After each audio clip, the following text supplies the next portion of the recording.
결국 특검으로 가나?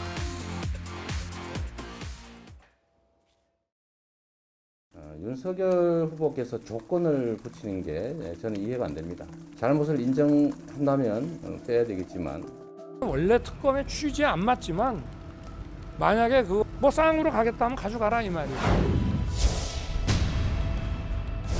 이재명 후보가 대장동 특검을 수용키로 한 이상 당장이라도 여야 원내대표가 특검법 처리를 위해 만날 것을 민주당에 제안합니다. 네, 뭐 피할 생각은 없습니다. 지금 당장 특검법이 이루어지더라도 대선 전에 결론 나기 어렵다는 얘기도 충분히 시간이 가능합니다. 저에게 특검 맡겨주시면 한 달 안에 결론 내드리겠습니다. 네, 이르면 월요일경 대장동 개발 특혜 의혹과 관련해서 검찰의 중간 수사 결과 발표가 있을 것으로 보이는데요. 어제 조선일보는 새로운 의혹을 제기했습니다. 화천대유가 시행한 대장동 5개 블록 아파트의 분양을 대행한 이모 씨가 있는데 이모 씨가 2014년 초부터 2015년까지 43억 원가량을 김만배 화천대유 대주주, 남욱 변호사 등에게 전달했다. 문제는 이겁니다. 이 중 일부가 이재명 당시 성남시장의 재선 선거운동 비용으로 쓰인 것으로 안다라는 또 다른 대장동 사업 관계자의 증언이 있다는 겁니다. 그러다 보니까 이 돈이 김만배, 남욱 이 두 사람을 통해서 결국 유동규 씨에게 전달된 게 아니냐. 유동규 씨는 이미 2013년도에 남욱 변호사 등으로부터 3억 5천만 원을 받아서 지금 현재 기소가 된 상태죠. 당시 유동규 씨는 2014년 4월 달에 성남도시개발공사를 사직하고 이재명 당시 성남시장 캠프에 합류했다가 이재명 성남시장이 재선이 되자 다시 복귀한 바 있습니다. 43억 원을 전달받았다는 김만배 씨 측은 정상적으로 사업 자금에 썼다. 현재 이런 입장입니다. 하지만 정치권에선 이 논란을 두고 여야가 정면 충돌하고 있습니다. 그 목소리 들어보시죠. 대장동 게이트의 몸통이 이재명 후보였다고 밖에 볼 수가 없습니다. 개발업자들이 대장동 사업 인허가를 따내기 위해서 이재명 당시 성남시장의 재선에 필요한 선거 자금을 댔을 개연성은 충분합니다. 개성 인허가와 불법 선거 자금을 주고받는 최악의 부정부패 일각이 드러나고 있습니다. 43억 원이 어떻게 배달되었는지 그 루트를 반드시 규명해야 할 것입니다. 경악할 만한 허위사실 보도로 노골적으로 대선에 개입하고 있습니다. 검찰은 허위사실을 마치 수사 정보인 것처럼 포장하여 언론에 흘리고 있어서 불법성이 큽니다. 이재명 후보는 성남시장 시절 2014년 6월 지방선거 비용으로 법정 선거 비용 이외에는 일절 사용한 적이 없습니다. 이재명 후보는 남욱이나 김만배로부터 선거 비용으로 돈을 받은 적이 전혀 없습니다. 네, 정혁진 변호사 나오셨는데요. 정 변호사님, 더불어민주당은 지금 조금 전에 들으신 것처럼 경악할 만한 허위 사실이다 이렇게 반박하고 있습니다. 하지만 검찰 입장에서는 관련 진술이 나온 이상 수사를 안 할 수 없을 텐데 이 수사 어떻게 전망하십니까? 일단 이게 허위 사실이 아니다라고 하면 어마어마한 일이고요. 그렇죠. 제가 봤을 때 여당에서 후보 교체까지도 진지하게 고민하지 않을 수 없는 그런 사실이라면 전제하에서. 사실이라면. 예. 예.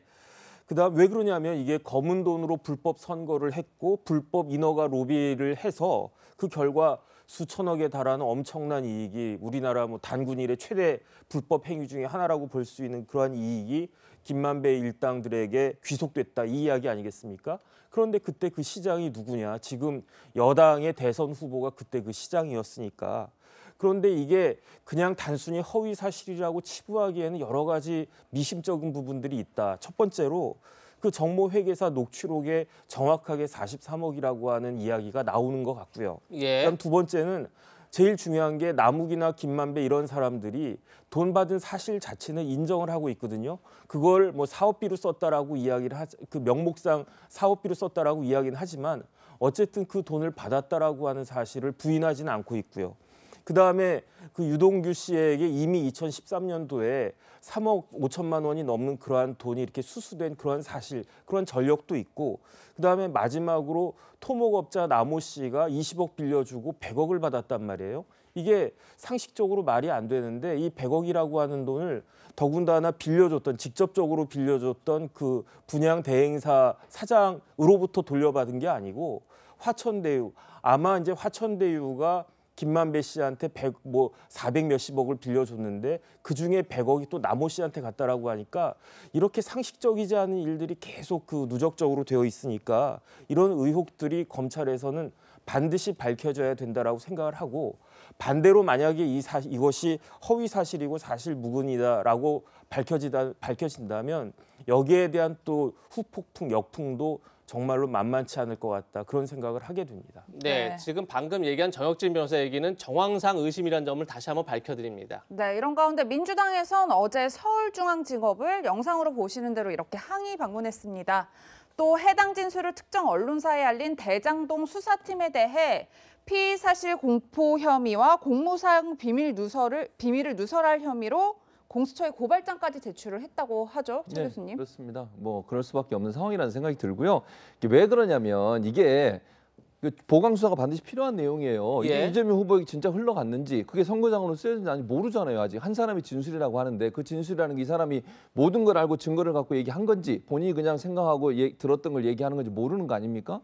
그런 상황에서 이런 얘기 나오게 되면, 지금 정혁진 변호사도 얘기했지만 이런 얘기가 나와서 언론에 보도가 되면 어떻게 되겠습니까? 여론이 마치 그게 사실인 것처럼 인식될 수 있는 위험성이 있는 거예요. 그러니까 검찰은 정확하게 정보를 다 수집하고, 검찰도 뭐라고 얘기했냐면 남욱 김만배에게 43원 넘어간 것까지는 어느 정도 인정이 됐지만 그 다음에 넘어간 부분은 아직 확인 과정에 있는 거예요. 수사 과정에 있고. 근데 이게 뭐 지방선거 자금으로 쓰였다 이렇게까지 단정적으로 얘기할 수 있는 상황이 아니에요. 그런 상황에서 이런 정보가 나오게 되면 사실이든 아니든 이게 나중에 수사 결과가 나오기 한참 시간이 걸리잖아요. 문제는 보도되는 순간 국민들은 이게 정말 연관이 있는 거 아니야, 이런 의혹을 품을 수밖에 없다는 거죠. 그래서 물론 뭐 의혹에 관련해서 언론이 보도할 수는 있지만 그 보도 내용에 대해서 상당히 신중하게 접근해야 된다. 왜냐하면 이게 사실관계가 완전히 확인되지 않은 상태에서 보강 수사를 하고 있는데 수사는 당연히 해야 된다고 저는 봐요. 수사에서 결과 빨리 찾아내야 한다고 보고요. 이 사람의 진술이 사실인지 아닌지 밝혀내야 된다고 저는 보는데, 이게 언론에 미리 유출이 돼서 보도가 됨으로 해서 그런 부분들에 대한 여러 가지 여론 형성에 부작용이 날 수 있다는 부분도 고려를 해야 된다고 생각을 합니다. 네.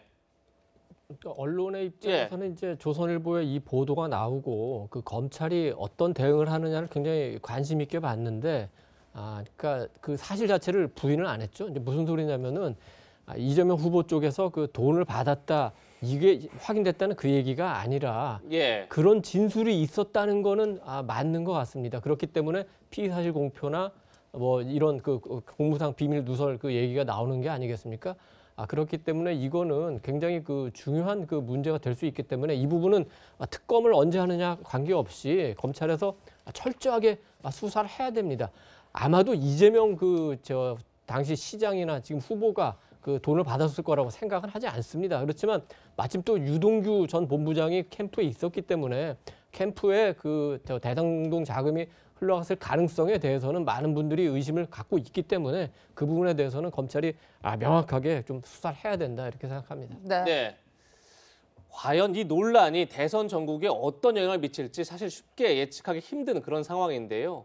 이 와중에 서울중앙지검 대장동 수사팀 검사와 수사관 8명이 코로나에 확진돼서 수사에 차질을 빚고 있습니다.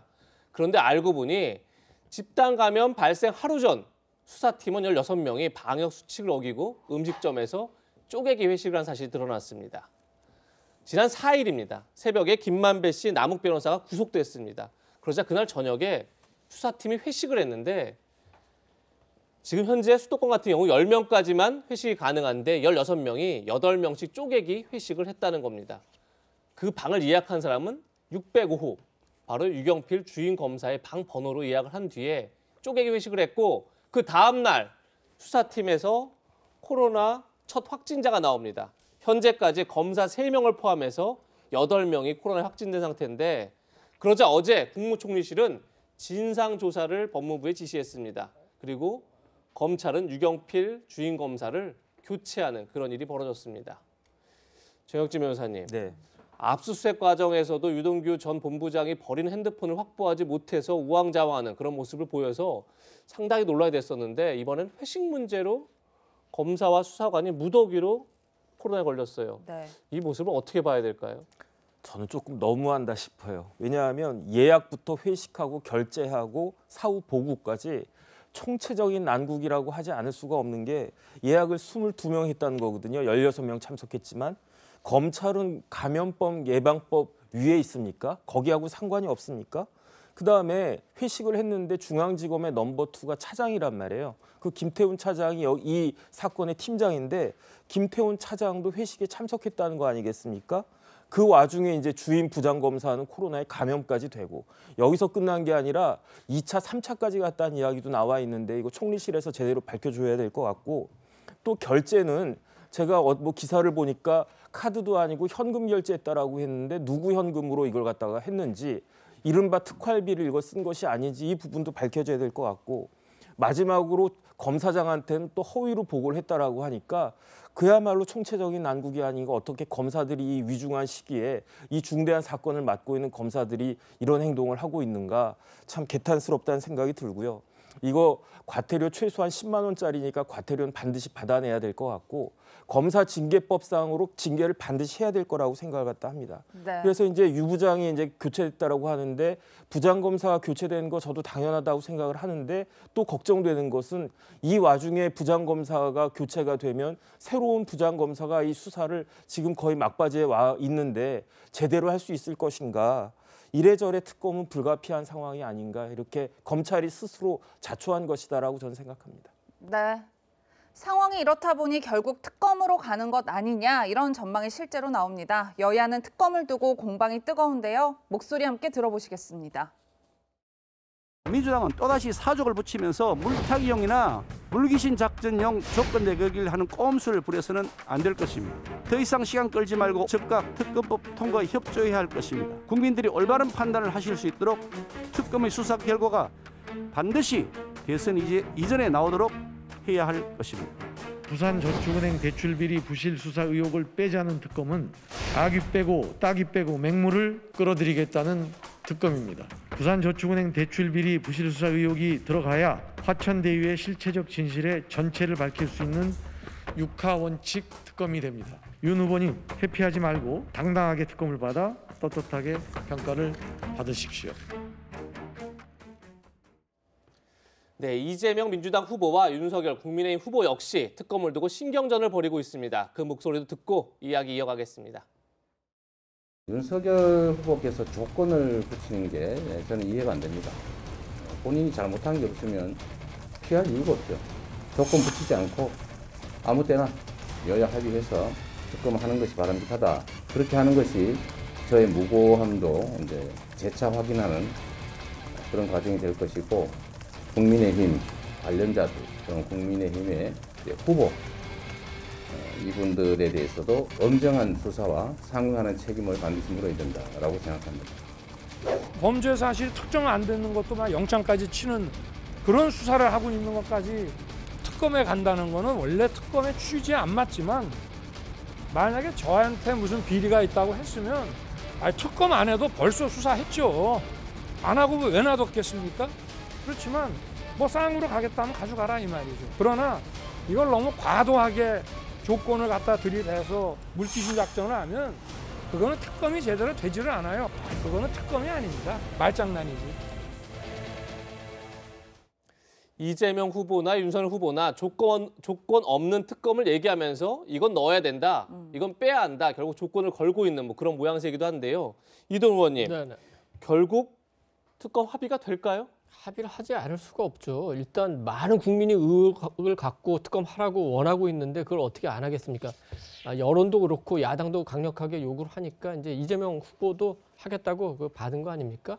근데 이번 특검의 그 핵심은 그 배임과 관련된 문제죠. 어떻게 이렇게 소수의 업자에게 수천억 원의 그 특혜가 갔는지 이 부분이 이제 중점이 되고 아마도 그 협의 과정에서 그 여당은 그 부산저축은행 그 대출 관련 수사 이것도 얘기를 할 것 같은데 이거는 이제 2009년, 2010년의 당시의 수사였고 대출 과정에서 그 돈을 받고 대출을 해줬냐 이 부분이 중점 수사여서 80명 정도가 구속된 사건입니다. 예. 이거 대장동 저 대출 관련해서 연결시키는 거는 조금 그 무리한 측면이 있는데 만약에 합의를 위해서 이런 저 논의를 해야 된다면 뭐 그건 어쩔 수가 없는 그 상황인 것 같긴 한데 만약에 지금 이제 상설특검으로 해도 118일이 걸립니다. 오늘로써 한 대선이 한 110일 정도 남겨있기 때문에 합의가 늦어지면은 대선 전에 아마 결과가 나오기는 쉽지 않을 것 같아요. 그런데 그 기간도 그렇고 지금 또 그 특검을 누구로 하느냐,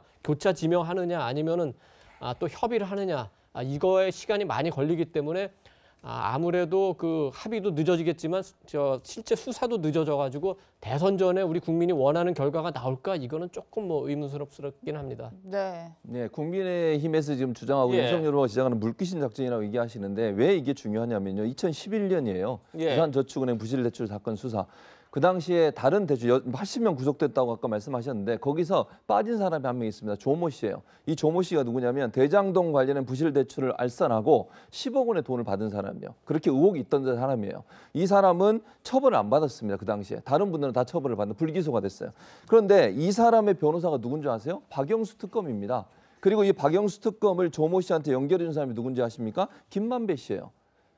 그러니까 그리고 그 당시 수사 책임자가 누구냐? 윤석열 지금 현재 후보고요. 최재경 중수부장이었어요. 당시에. 예. 지금 최재경 전 중수부장은 잘 아시는 것처럼 사실관계는 모르겠습니다만 50억 클럽에 이름이 들어가 있었던 사람이에요. 국민의힘에서 의원이 얘기했던 거 보면 물론 이분이 제가 돈을 50억 받았다 말았다 이 얘기는 하고 싶지 않습니다. 다만 이 연관된 인물들을 보면 대장동 의혹과 관련해서 여러 가지 이름이 나오고 있는 분들이에요. 그런데 어떻게 이걸 빼고 특검을 합니까? 이거는 물귀신 작전이 아니고 대장동에 대해서 국민들이 분노하고 있으니 이 부분에서 같이 들여다보자는 겁니다. 이재명 후보 관련된 것도 있다고 하면 그것도 보고 윤석열 후보 관련된 게 있으면 그것도 봐야죠. 이건 빼고 이재명 후보 것만 보자. 이래서 특검이 어떻게 합의가 되겠습니까? 야당은 이 부분도 함께 해서 특검하자고 얘기하시는 게 좋을 거라고 생각합니다. 네.